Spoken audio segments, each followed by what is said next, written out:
नमस्कार दोस्तों, जय हिंद। दोस्तों, अचानक ही अमेरिका ने इंडिया को एक बहुत बड़ा झटका दे दिया है और आने वाले दिनों के अंदर अब देखने वाली बात यह है कि इस झटके के सामने मोदी गवर्नमेंट क्या एक्शन लेती है। तो दोस्तों, आइए बिना टाइम वेस्ट किए वीडियो में आगे डिटेल से बात करते हैं कि अमेरिका से इंडिया के लिए क्या बुरी खबर आई है और इसके बारे में मोदी गवर्नमेंट क्या कर सकती है। तो दोस्तों, यहाँ पर बात कुछ ऐसी है कि जब अमेरिका और ईरान की जंग चालू हो गई तो पूरी दुनिया के अंदर अचानक ही एनर्जी क्राइसिस महसूस होने लगा था, क्योंकि जंग चालू होने के तुरंत बाद ईरान ने स्ट्रेट ऑफ हॉर्मुज को पूरी दुनिया के लिए बंद कर दिया था। इतना ही नहीं, ईरान लगातार मिडल ईस्ट की ऑयल फैसिलिटी को भी टारगेट कर रहे थे। ईरान ने सऊदी अरब की दुनिया की सबसे बड़ी ऑयल कंपनी अरामको को भी टारगेट किया था और कतर की दुनिया की सबसे बड़ी एलएनजी कंपनी के ऊपर भी ईरान ने हमला कर दिया था। इसीलिए अचानक ही पूरी दुनिया के अंदर एनर्जी क्राइसिस महसूस होने लगा था। इवन पूरी दुनिया के अंदर पेट्रोल, डीजल और गैस की प्राइस तेजी से आसमान की ओर जा रही थी। इसीलिए दोस्तों, पूरी दुनिया लगातार डोनाल्ड ट्रंप के ऊपर प्रेशर बना रही थी कि अगर डोनाल्ड ट्रंप ने ईरान के अंदर जंग खत्म ना की तो दोस्तों पूरी दुनिया के अंदर बहुत बड़ा एनर्जी क्राइसिस आ सकता है और पूरी दुनिया की इकोनॉमी भी क्राइसिस के अंदर जा सकती है। लेकिन उस टाइम पे डोनाल्ड ट्रंप ईरान के अंदर जंग को खत्म नहीं कर सकते थे और ना ही Donald Trump strait of Hormuz को खोल सकते थे।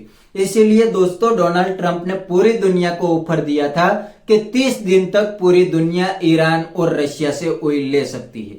और दोस्तों, इसका फायदा इंडिया को बहुत हुआ था, क्योंकि इंडिया का ज्यादातर ऑयल मिडल ईस्ट से आता था, लेकिन ईरान ने स्ट्रेट ऑफ हॉर्मुज को बंद कर दिया था। फिर भी दोस्तों, इंडिया का ऑयल मिडल ईस्ट से आ ही रहा था, क्योंकि ईरान ने इंडिया के लिए स्ट्रेट ऑफ हॉर्मुज को खोल दिया था, लेकिन उसमें बहुत ज्यादा रिस्क था। इसीलिए दोस्तों, इंडिया ने फिर से रशिया से ऑयल लेना चालू कर दिया था और इंडिया बहुत ज्यादा मात्रा में रशिया से ऑयल को इंपोर्ट कर रहा था।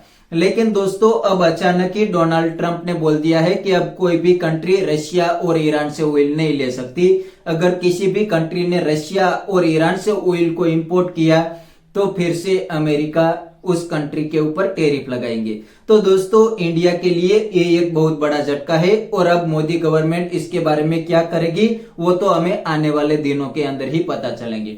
लेकिन दोस्तों, अभी 2 दिन पहले मोदी जी और डोनाल्ड ट्रंप की फोन कॉल के ऊपर बहुत लंबी बातचीत हुई है। उसमें कहीं न कहीं पे ऑयल का डिस्कशन हुआ ही होगा और रशिया से जो इंडिया ऑयल इंपोर्ट कर रहा है उसका डिस्कशन भी हुआ होगा।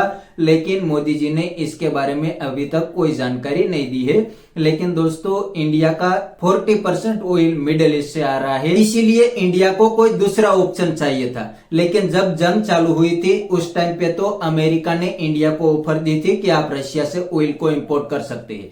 इसीलिए दोस्तों, इंडिया के अंदर अभी तक तो कोई एनर्जी क्राइसिस नहीं आया था। लेकिन अब तो America he straight of Hormuz को ब्लॉक करने जा रहा है।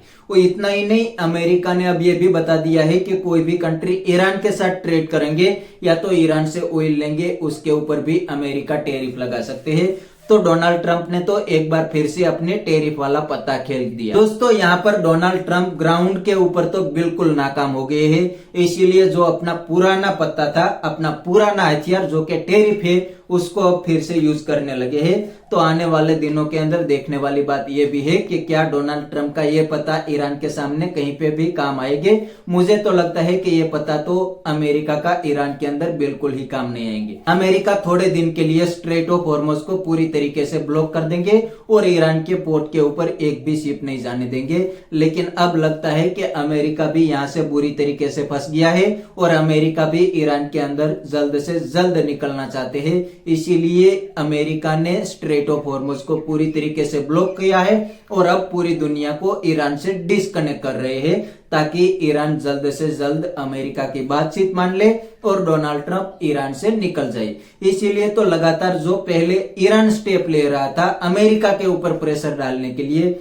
अब वो ही स्टेप अमेरिका ईरान के ऊपर प्रेशर डालने के लिए ले रहा है। तो अब लगता है कि जल्द से जल्द ईरान और अमेरिका की बातचीत हो जाएगी, कोई बड़ी डील हो जाएगी, बाद में डोनाल्ड ट्रंप निकल जाएंगे, उसके बाद ईरान से सैंक्शन भी हट जाएंगे। लेकिन ये थोड़े दिन की बात है।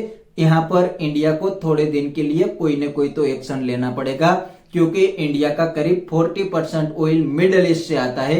लेकिन जब जंग लगी थी उस टाइम पे ईरान ने भी इंडिया को ऑफर दी थी, इंडिया के शिप स्ट्रेट ऑफ हॉर्मुज से पास हो रहे थे और दूसरी साइड इंडिया रशिया से भी ऑयल को इंपोर्ट करते थे।